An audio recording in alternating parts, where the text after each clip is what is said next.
Y bueno, este Salmo 82, pues habla de politeísmo, ¿no? Politeísmo quiere decir varios dioses, ¿no? Y aunque es un salmo muy corto, de 8 estrofas, por así llamarlas, pues tiene un contexto muy, muy significativo de todo lo que hace el Señor, ¿no? Y bueno, vamos a darle lectura. Este, Yadi, si tú me quieres ayudar con el Salmo 82, para... Claro que sí. Dios está en la reunión de los dioses, en medio de los dioses juzga. ¿Hasta cuándo juzgaréis injustamente y aceptaréis las personas de los impíos? Defender al débil y al huérfano, haced justicia al afligido y al menesteroso. Librad al afligido y al necesitado, libradlo de la mano de los impíos. No saben, no entienden, andan en tinieblas, tiemblan todos los cimientos de la tierra. Yo dije, vosotros sois dioses, y todos vosotros hijos del Altísimo. Pero como hombres moriréis, y como cualquiera de los príncipes caeréis. Levántate, oh Dios, juzga la tierra, porque tú heredarás todas las naciones. Muchas gracias, Yadi. Y es cierto, ¿no?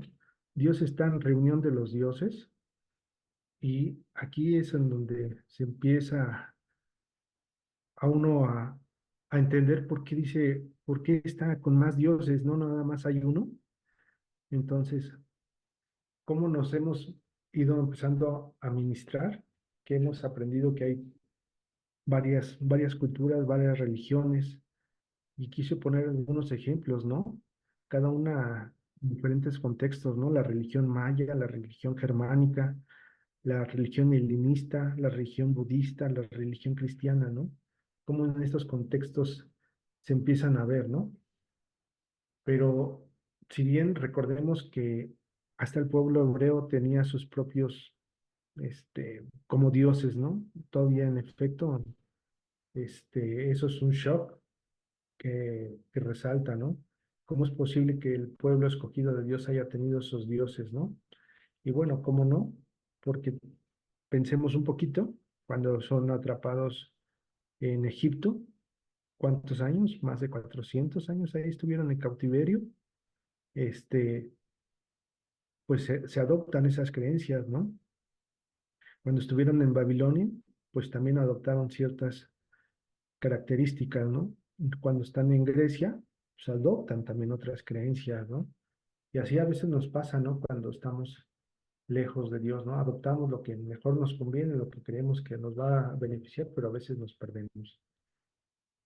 Y bueno, fíjense, en el Salmo 82 hace énfasis al apóstol Pablo en su carta a los Corintios, del 8 al 4, perdón, primera de Corintios, versículo 8, en el número 4, acerca pues de las viandas que sacrifican a los ídolos.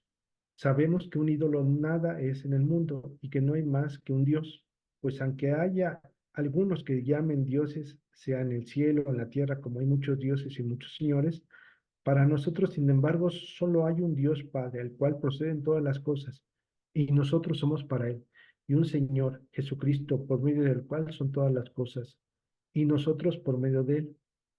Y aquí Pablo nos deja claro un sentido, ¿no? Él ya lo había visto, ¿no? Únicamente hay un Dios y un solo Dios, ¿no? Aunque muchos, si tú te vas a la historia de la India, pues hay creo que un poco de más de 1400 dioses, ¿no? Para cada cosa. Entonces imagínate qué afortunados somos de tener solamente a uno nosotros y que es un Dios vivo y poderoso, ¿no? Énfasis en lo que dice Pablo. Eso lo dejamos. Y otra vez nos lo vuelve a dejar claro, ¿no? En Efesios 6:12, porque no tenemos lucha contra sangre y carne, sino contra principados, contra potestades, contra los gobernadores de las tinieblas de este siglo, contra las huestes espirituales de maldad y de las religiones celestes, ¿no? Esa parte, sin duda, que nos deja reflexionar. Si tú quieres verla de un lado, este, quiero decirte como tu mano, ¿no? Si tú la ves por el otro contexto, quiere decir que este mundo de carnalidad material También refleja otro sentido, que es el espiritual, ¿no? Y ese espiritual es tan lógico, tan cierto, como en el mundo en el que estamos, ¿no? Y aquí reafirma nuevamente Pablo con su carta, ¿no? A los Efesios. Esa parte, pues sí te deja intrigado, ¿no? Y bueno, en este contexto, pues vamos a empezar a profundizar un poquito más en este salmo que empieza a abrirse hacia todos los sentidos, ¿no? Hay un libro que nos menciona nuestro querido Joseph, de Michael Heiser. Es un libro que se llama Supernatural, ¿no? Lo que la Biblia enseña sobre el mundo invisible y por qué es importante, ¿no? Este es un señor erudito que rescata mucho de la vida que, si no bien Dios, sino en el contexto espiritual, ¿no? Como todos esos apartados están, ¿no? Y para esto yo quise ponerles unas hojas que encontré aquí en internet, en la biblioteca de la aplicación, para dejar en énfasis, ¿no? Porque él habla mucho prácticamente del Salmo 82 en este libro de Supernatural. Si tienen la oportunidad de leerlo, está muy breve, pero sí te deja abrumado, ¿no? Como todo es cierto, ¿no? Pero algo que ese énfasis, Michael Heiser, es, ¿tú crees en la Biblia? Y esa pregunta es con la que abre y con la que te va llevando de la mano durante toda la lectura, ¿no? Porque si crees en la Biblia, crees en un hombre que abrió el mar, crees en un hombre que sacó a su pueblo, que confió en un rey o que lo denominó profeta, ¿no? Pero a medida que vas avanzando, te va adentrando más en que Dios está reunido con otros dioses, pero vamos a verlo, vamos a empezar a descubrirlo en este apartado, ¿no? En este ejemplo nos hace énfasis, ¿no? En la primera de Reyes 22, hay una historia sobre un malvado rey de Israel, Acab.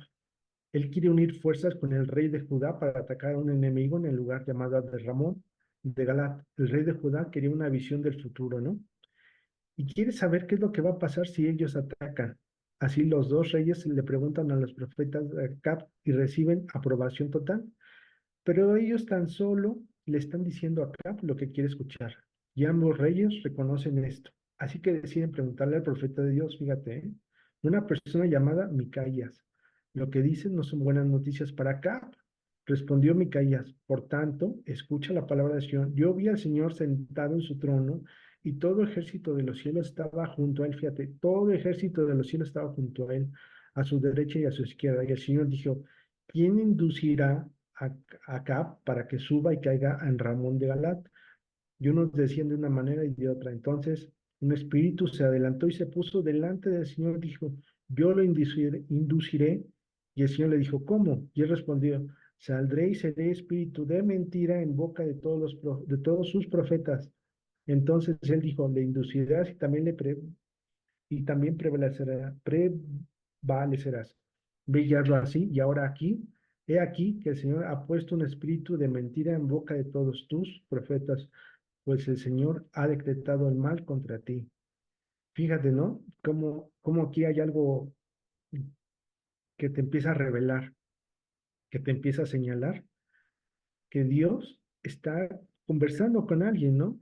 Se podría decir, y te quiero empezar a descubrir la palabra Elohim, ¿no? Así como para nosotros podemos definir una palabra como espíritu o un fantasma o una deidad, deidad en el sentido de que, o un ente, en este sentido, pues lo reflejas en ese parámetro, ¿no? En esa visión de estar en esa frontera, ¿no?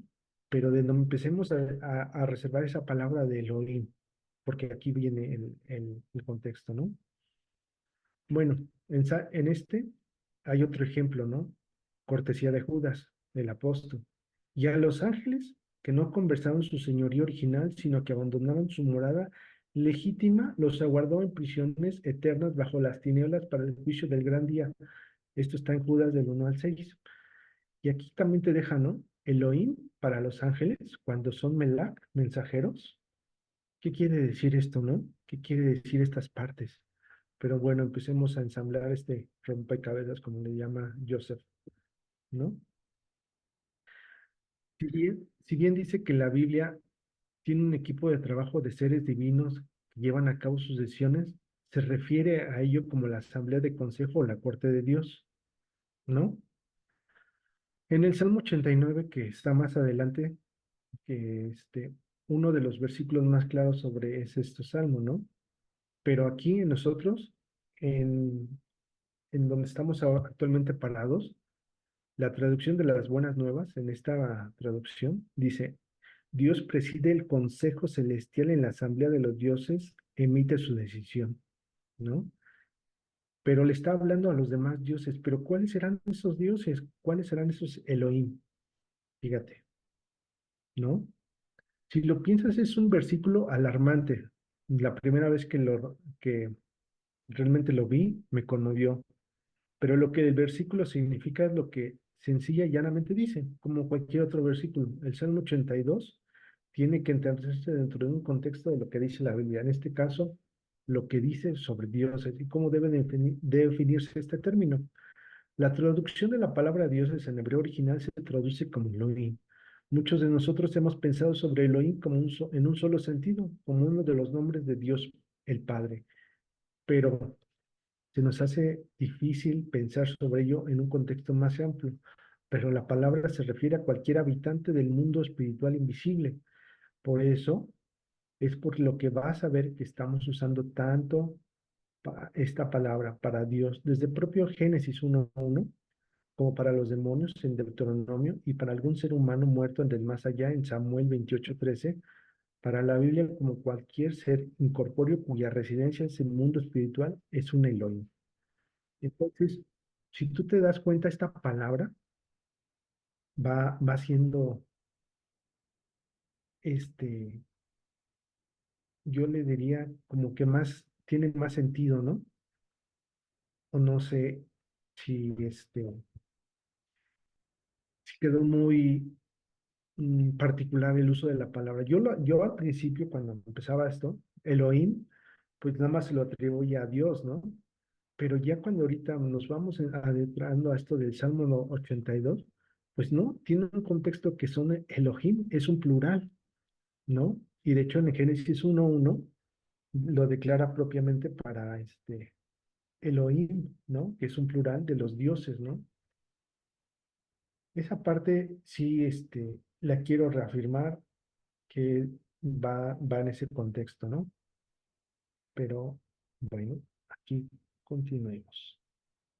En esta parte, el término hebreo no se refiere a un determinado conjunto de habilidades específicas que Dios tiene. La Biblia distingue a Dios de todos los demás dioses de otra manera, no en el uso de la palabra Elohim. Por ejemplo, la Biblia manda a los dioses a adorar al Dios de la Biblia en el Salmo 29. Es su creador y su rey. Salmos 95, en el Salmo 89 dice, no hay nadie en el cielo como tú. Señor, ninguno de los seres celestiales te iguala, ¿no? También en Primera de Reyes y en el Salmo 97. Eres temido en el consejo de los santos. Los escritores de la Biblia son bastante francos sobre el hecho de que nada iguala al Dios de Israel. Es el Dios de los dioses, como está escrito en Deuteronomio, ¿no? Pero también aquí hay que tener cuidado, ¿no? El Dios de Israel, ¿no? Y aquí se refería tal vez a las tribus de Israel.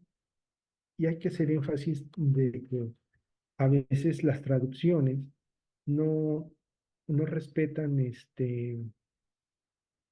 pues la palabra o el simbolismo que tiene, ¿no? Dios de Israel. Aquí el traductor usó ese término, pero se refería al Dios de todos, ¿no?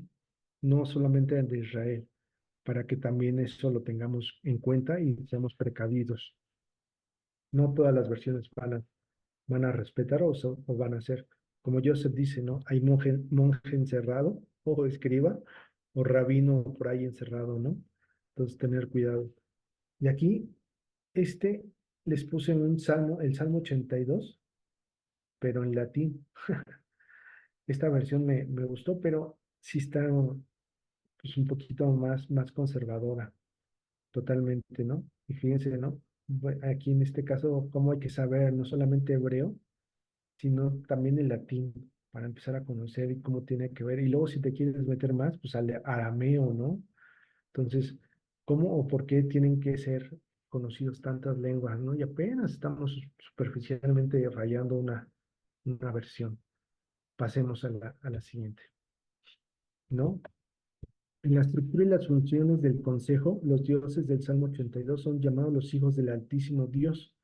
Más adelante en el Salmo 6, en el versículo 6, los hijos de Dios aparecen varias veces en la Biblia, usualmente en la presencia de Dios, como es el caso de Job, ¿no? En el caso de Job, nos dice que ellos estaban antes de que Dios comenzara a diseñar la tierra y crear la humanidad. O sea, ¿cómo es posible eso, no? ¿Cómo se va abriendo este panorama, no? ¿Es que acaso Dios necesitaba ayuda? ¿Dios necesitaba un consejo? ¿Dios necesitaba alguna petición? Pues no.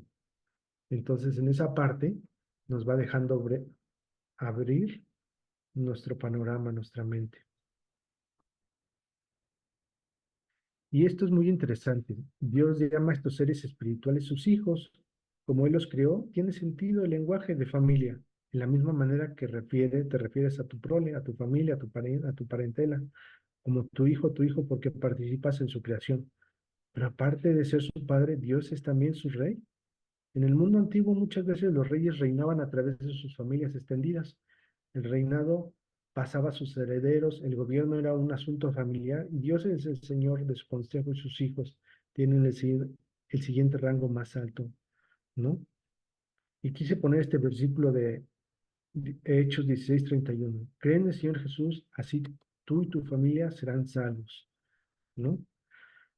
También quisiera hacer un énfasis que si recordamos lo que fue la Primera Guerra Mundial y la Segunda Guerra Mundial, fue por temas familiares, ¿no?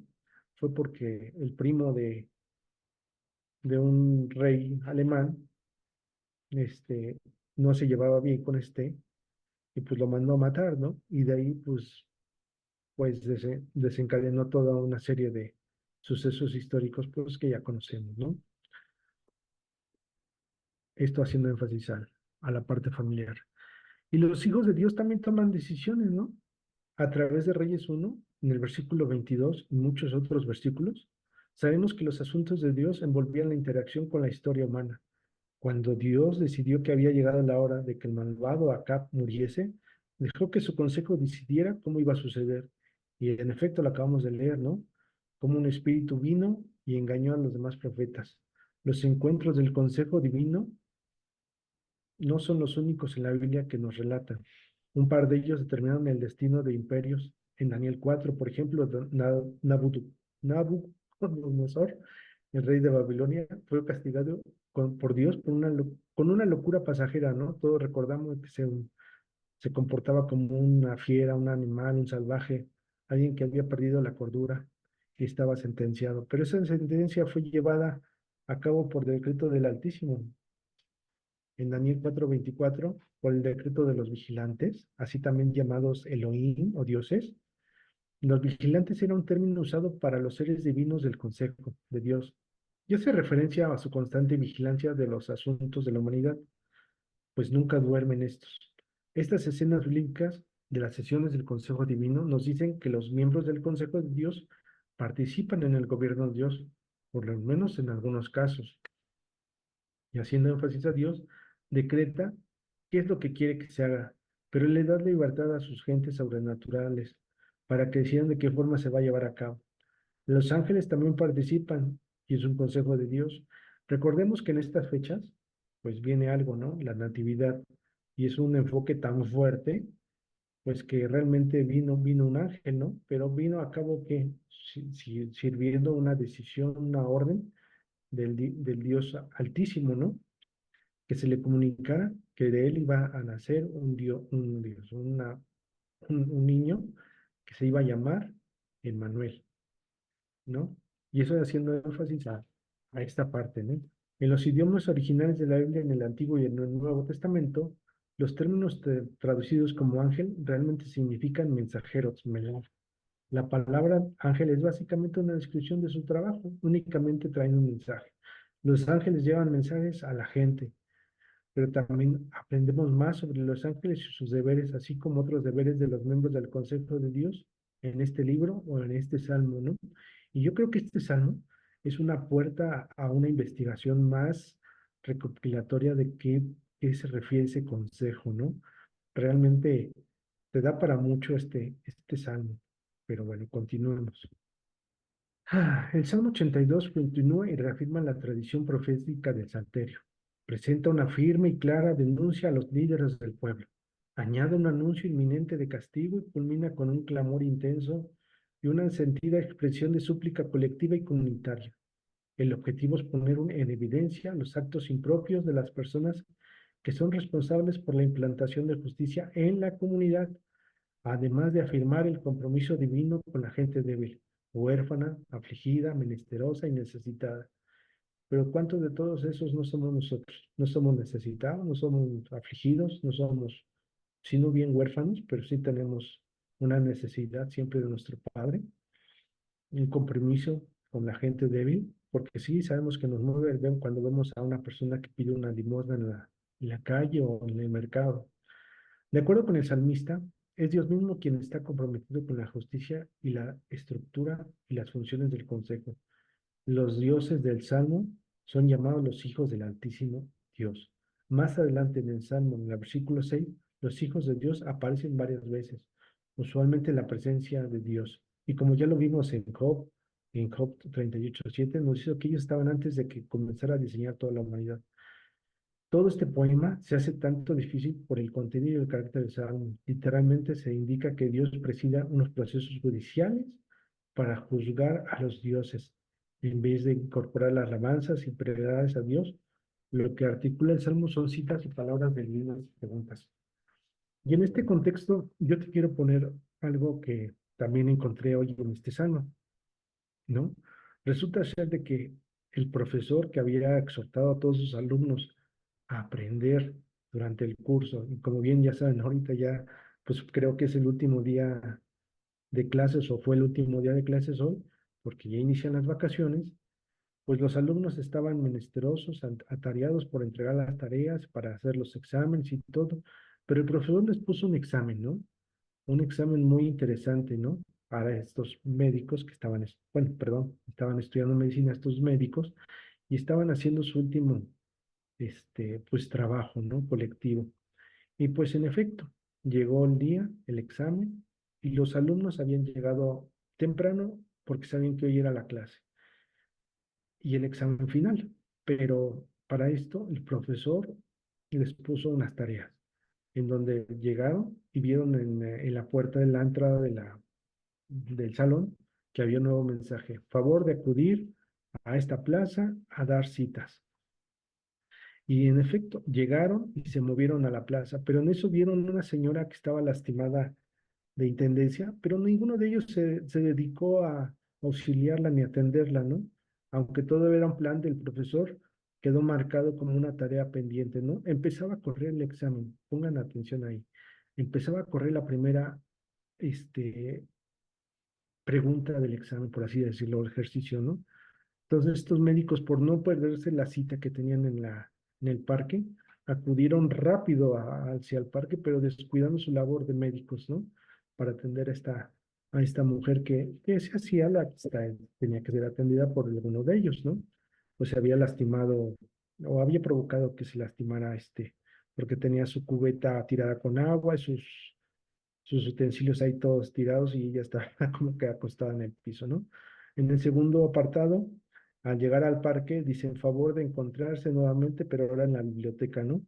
Pero ahí había un perrito amarrado en el rayo del sol con un balde de agua, pero el perrito buscaba cómo acercarse a ese balde con agua, pero ninguno de los alumnos al ver esta escena, se le gustó o se conmovió de su corazón para acercarle, o liberar al perro o acercarle el agua al perrito, ¿no?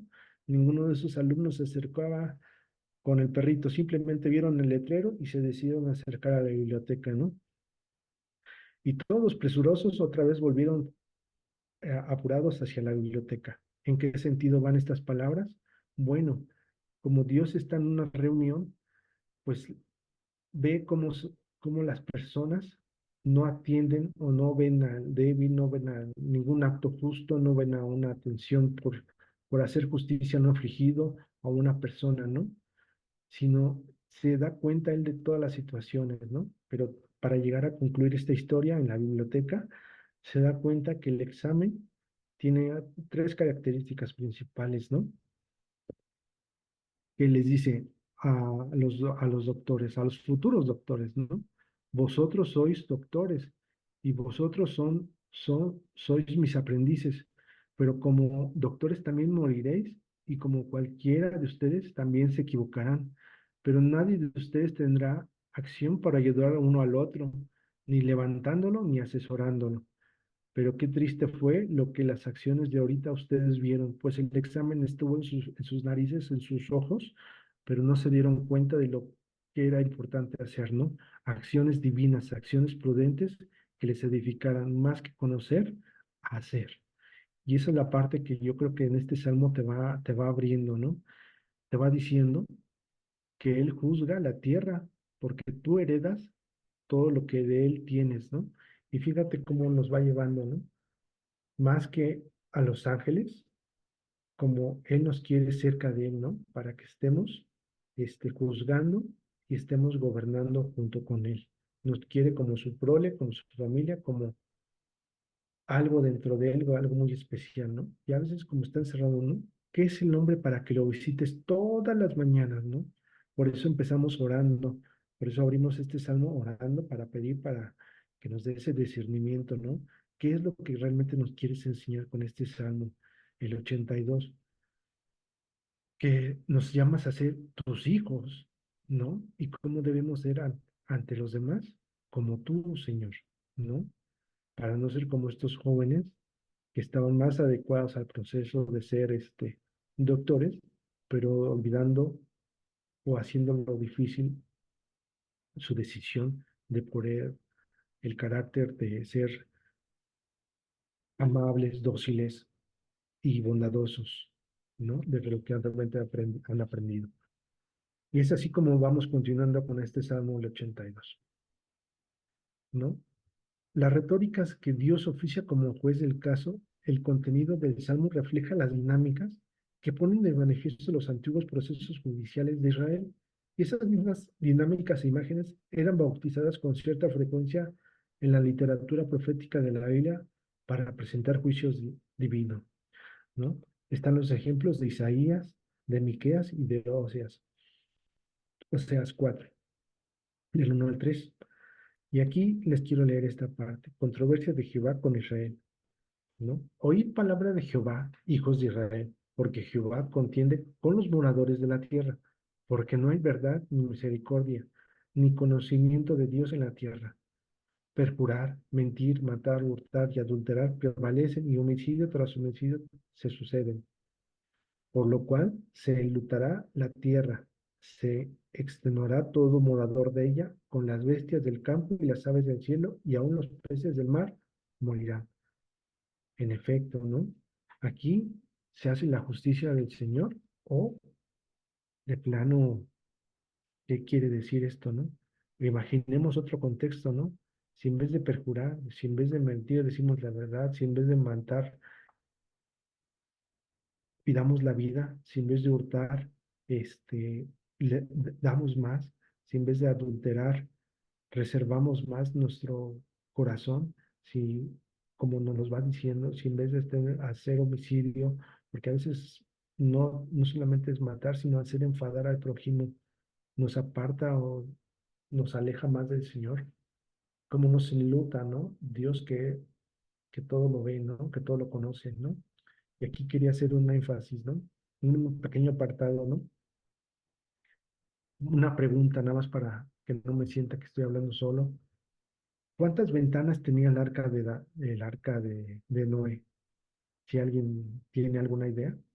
Una, Una. ¿Y en dónde estaba esa arca? Esa ventana, perdón.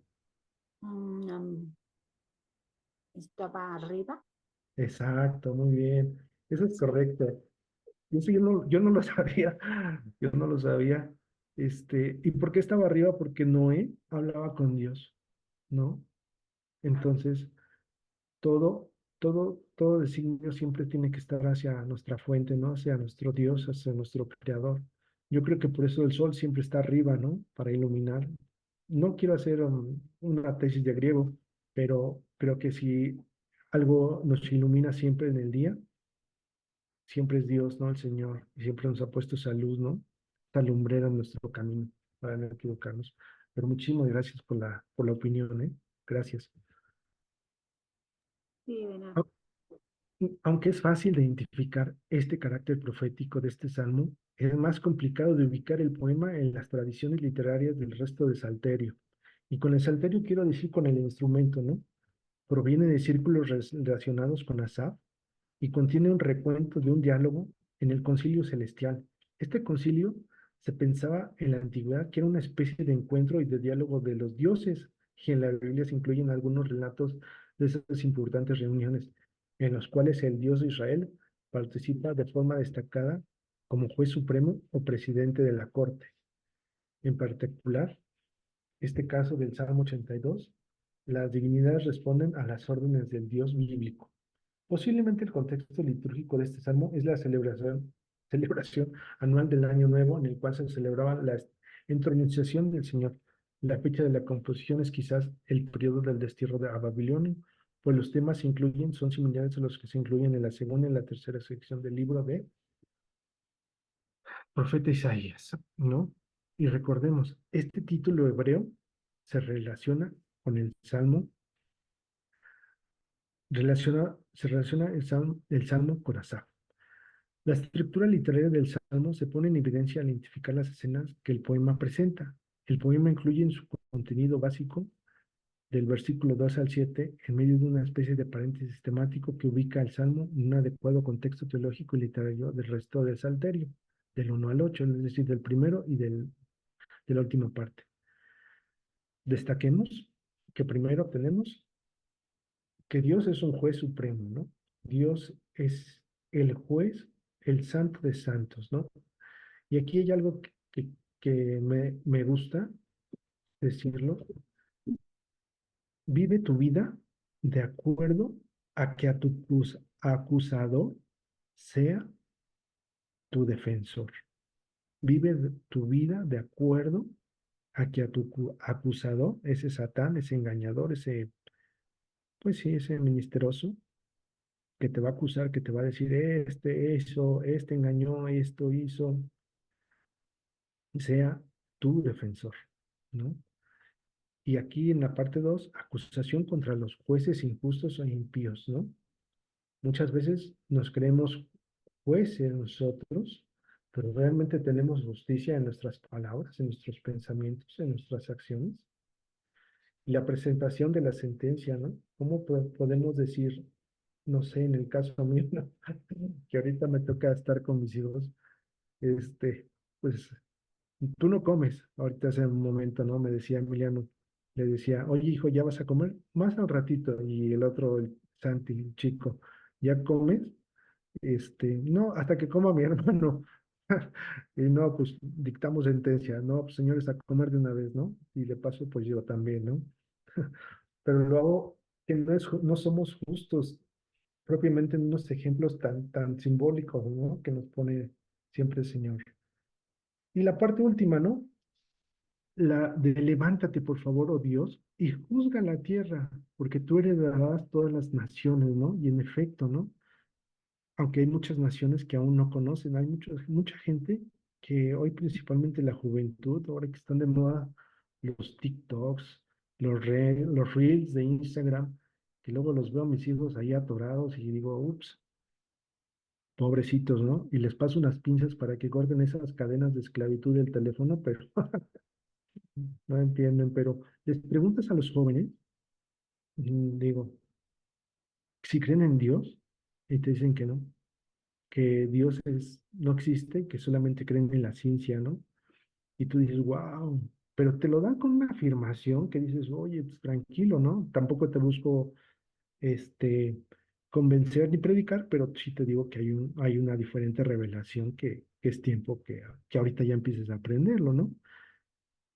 Pero bueno, eso, esa es la súplica y el clamor del pueblo, ¿no? Compartir lo que se te ha dado de gracia. Continuamos. Un análisis alternativo de este salmo puede revelar una estructura quiástica, una particular disposición concéntrica que enfatiza el fracaso de los jueces humanos o de los dioses. Pero ¿alguien sabe qué significa quiástica? Ahí pueden preguntarle a Google. Yo hoy me quedé así como que hoy encontré esta palabra y siempre la lectura te da nuevos bríos. Quiástica. Esa palabra, ¿sabe alguien? Mi queridísima Cris Caiza de Ecuador, tú que todo lo sabes. Saludos. No, la verdad, pues también es una palabra nueva. Explíquela usted. Vivi, ¿tú sabes qué es quiástica? ¿No? Javier, Hanna, alguien, Omar, tú que todo lo sabes ahí, que has estado en terrenos legales. No, yo no sé.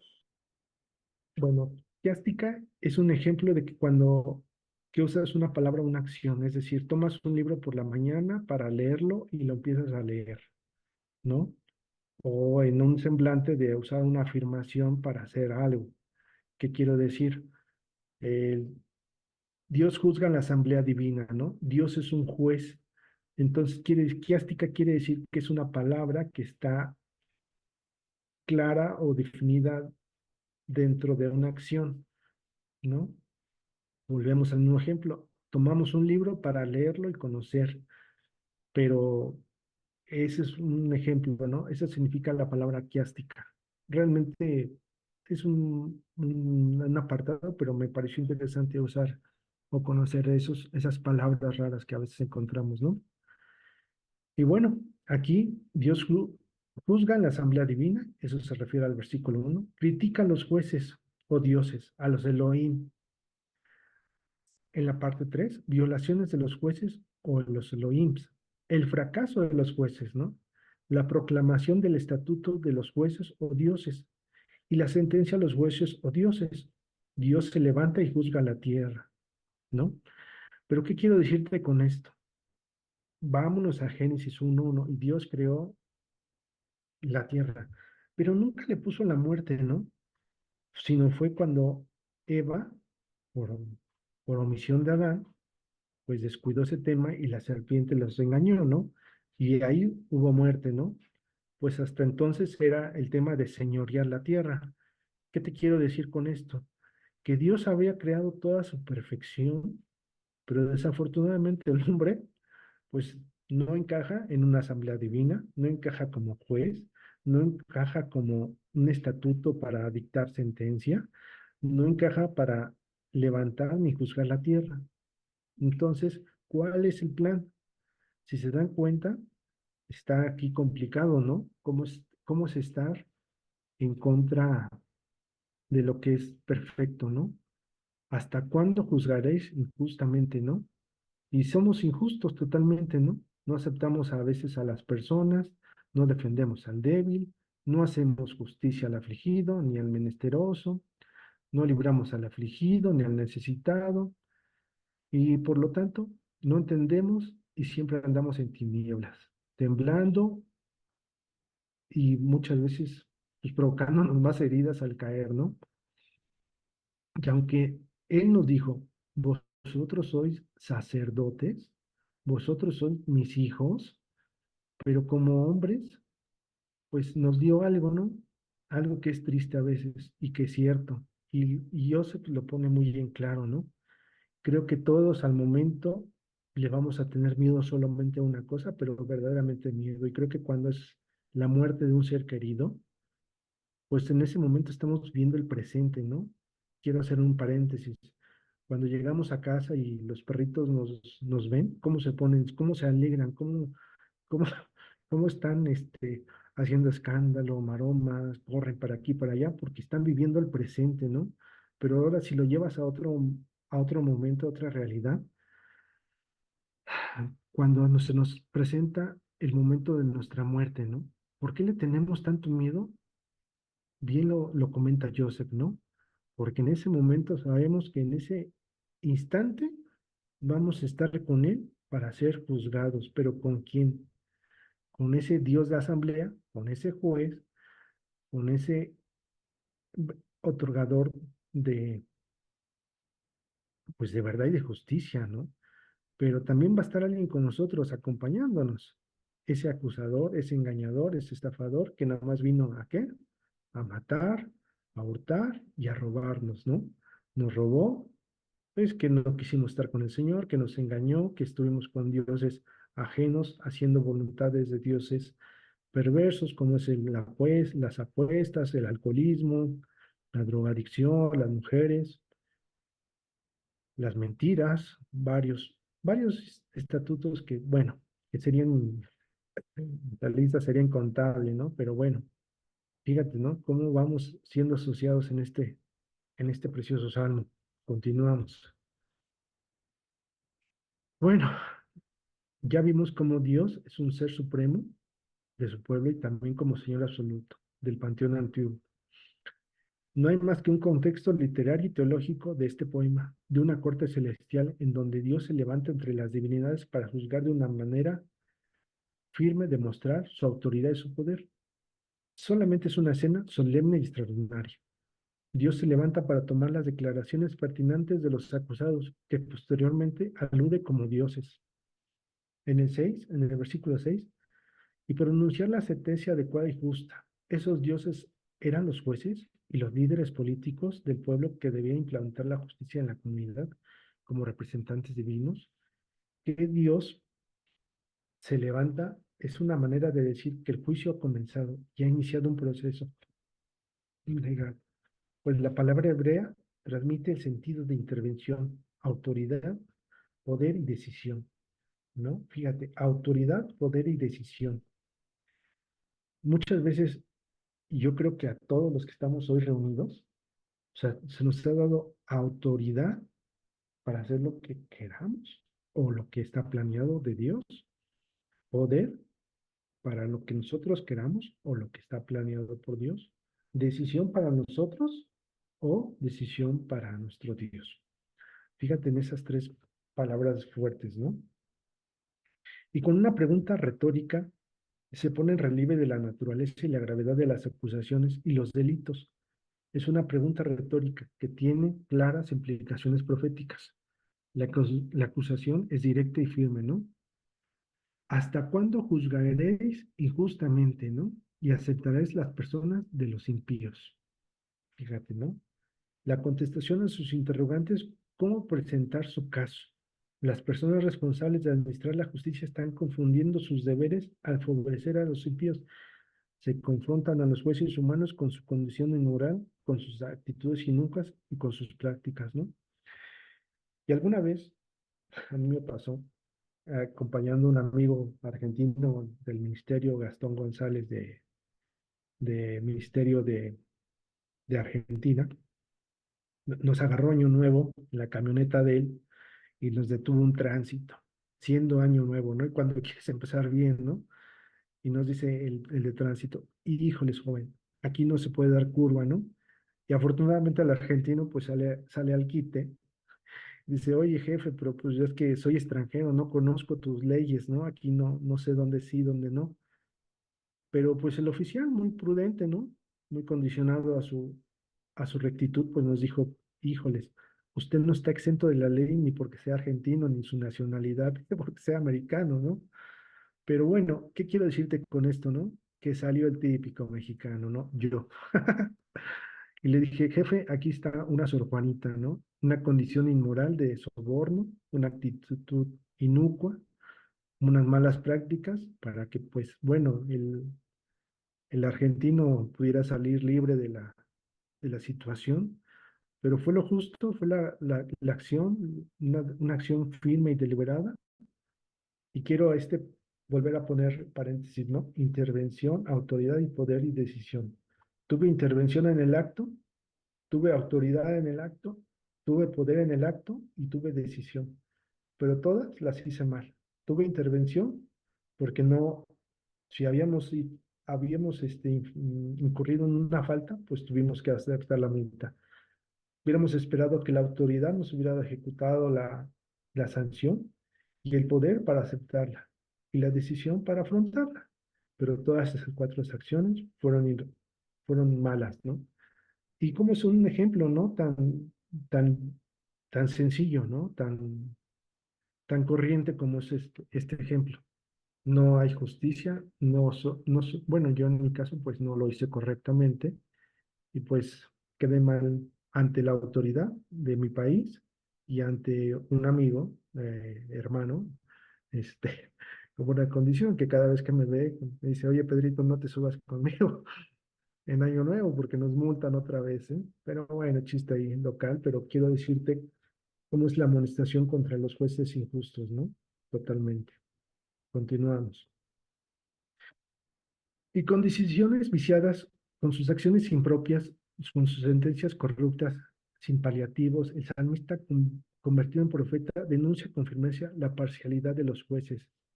Y yo creo que si se dan cuenta, desde que inicia la historia de la humanidad, pues nunca ha habido un juez justo, ¿no? Más que aquel juez que nos señala Salomón, ¿no? Recordemos el caso de Salomón cuando llegan esas dos mamás que dice, este, mi hijo ha muerto y ella tiene a mi hijo, ¿no? En donde pues las dos madres se presentan entre este rey sabio y dice, bueno, traer la espada y cortarlo y le da la espada a una de las madres y la madre le otorga el hijo a la otra madre, ¿no? Con tal de que no la mate, ¿no? De que no mate al hijo, ¿no? Y en ese momento pues el rey se da cuenta de que pues bueno, la otra madre accidentalmente pues había dejado aplastado al hijo y lo había matado en la noche, ¿no? Y la madre correcta pues había sacrificado, ¿no? Eso es un parte a veces de que las situaciones firmes, las situaciones justas, son sencillas realmente, ¿no? Siempre hay una expresión a una parte de que quiere decir, no es tan difícil, ¿no?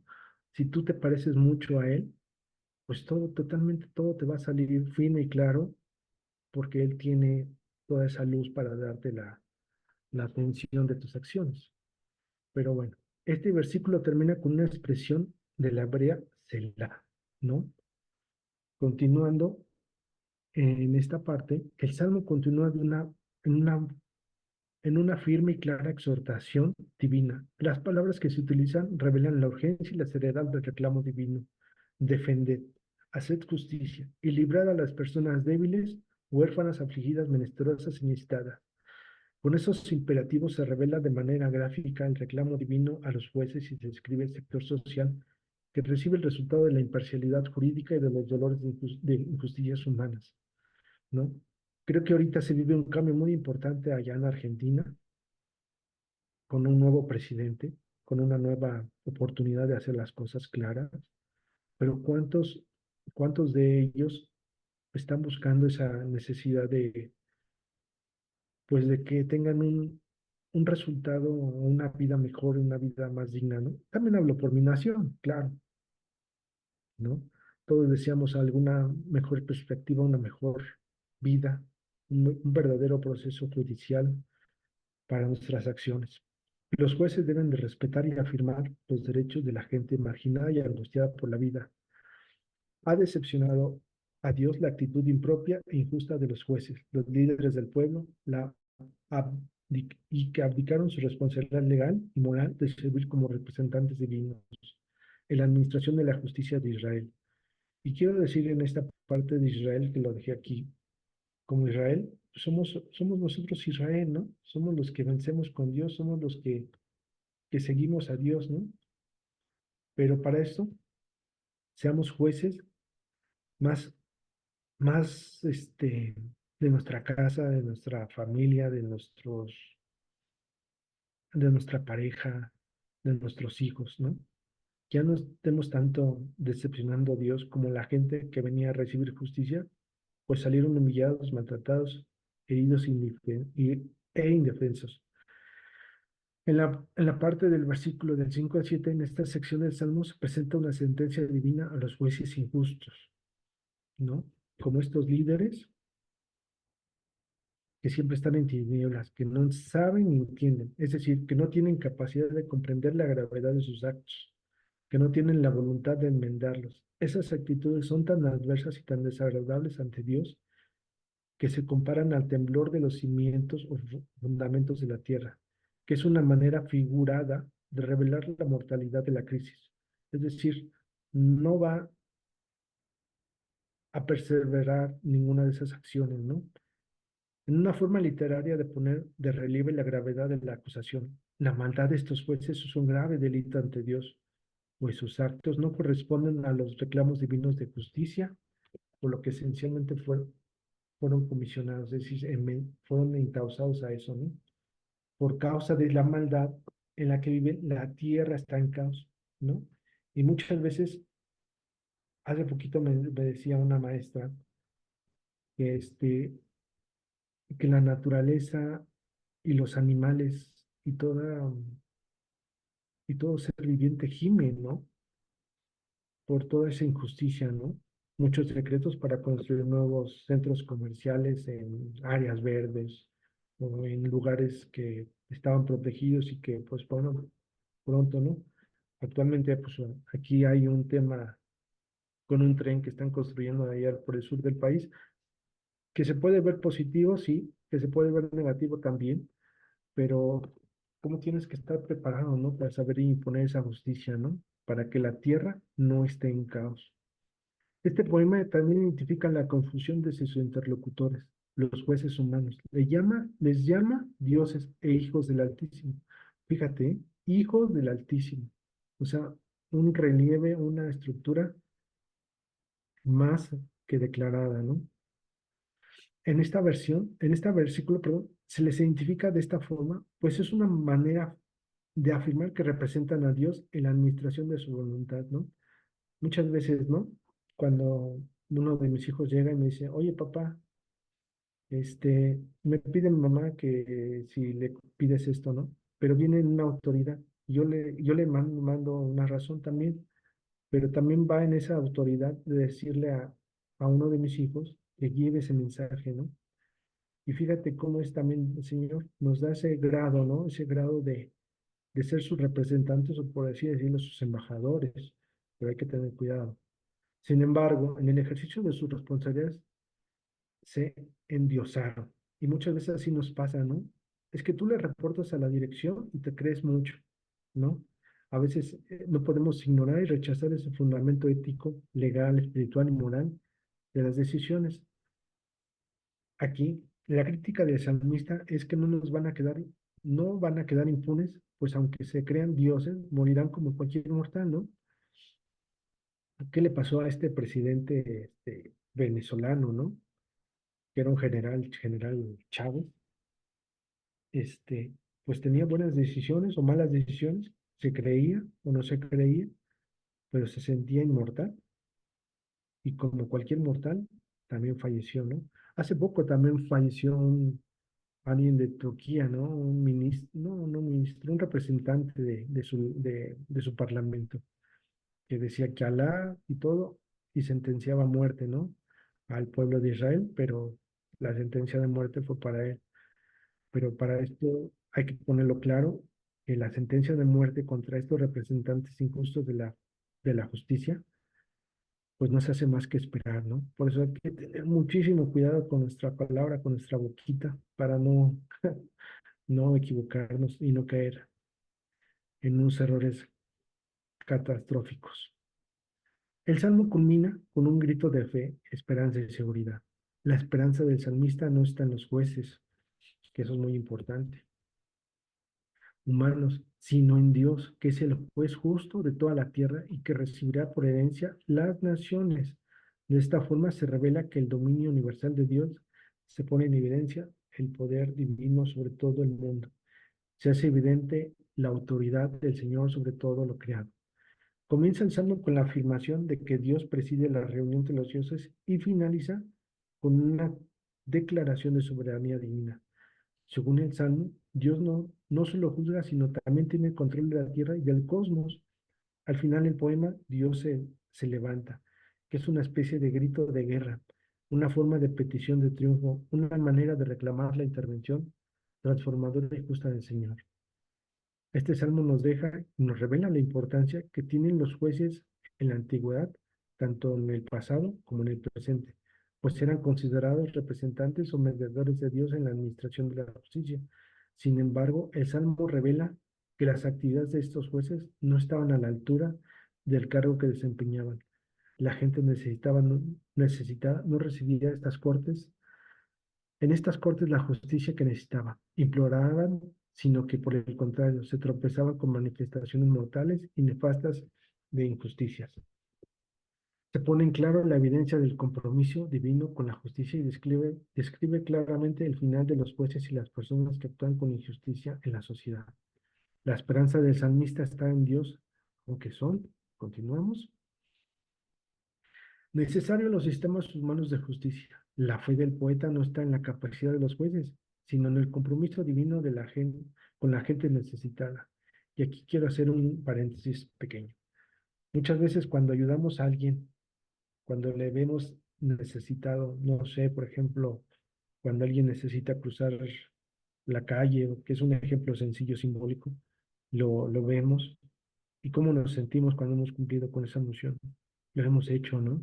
Hemos cumplido cuando hemos entregado alguna tarea que nos han solicitado en el trabajo o en la escuela, también que la hemos podido concluir, nos sentimos satisfechos con ese registro, ¿no? Y aunque los jueces corruptos no representen adecuadamente la justicia divina, la seguridad de la gente de fe es que Dios tiene la capacidad y la voluntad de intervenir para juzgar con justicia y equidad.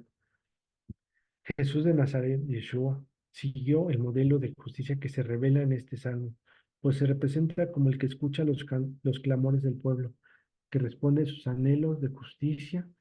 Esos grandes valores se revelan con claridad en las narraciones del juicio final, en que se hace particular justicia a la gente pobre, marginada, menesterosa, angustiada y afligida y perseguida. De acuerdo con este mensaje del Señor, el criterio básico para recibir la bendición divina no es el despliegue y la celebración de muchas actividades religiosas o de piedad, sino la afirmación de personas en la necesidad. De esta manera, la solidaridad se convierte en un criterio teológico y espiritual básico para nuestra vida cristiana.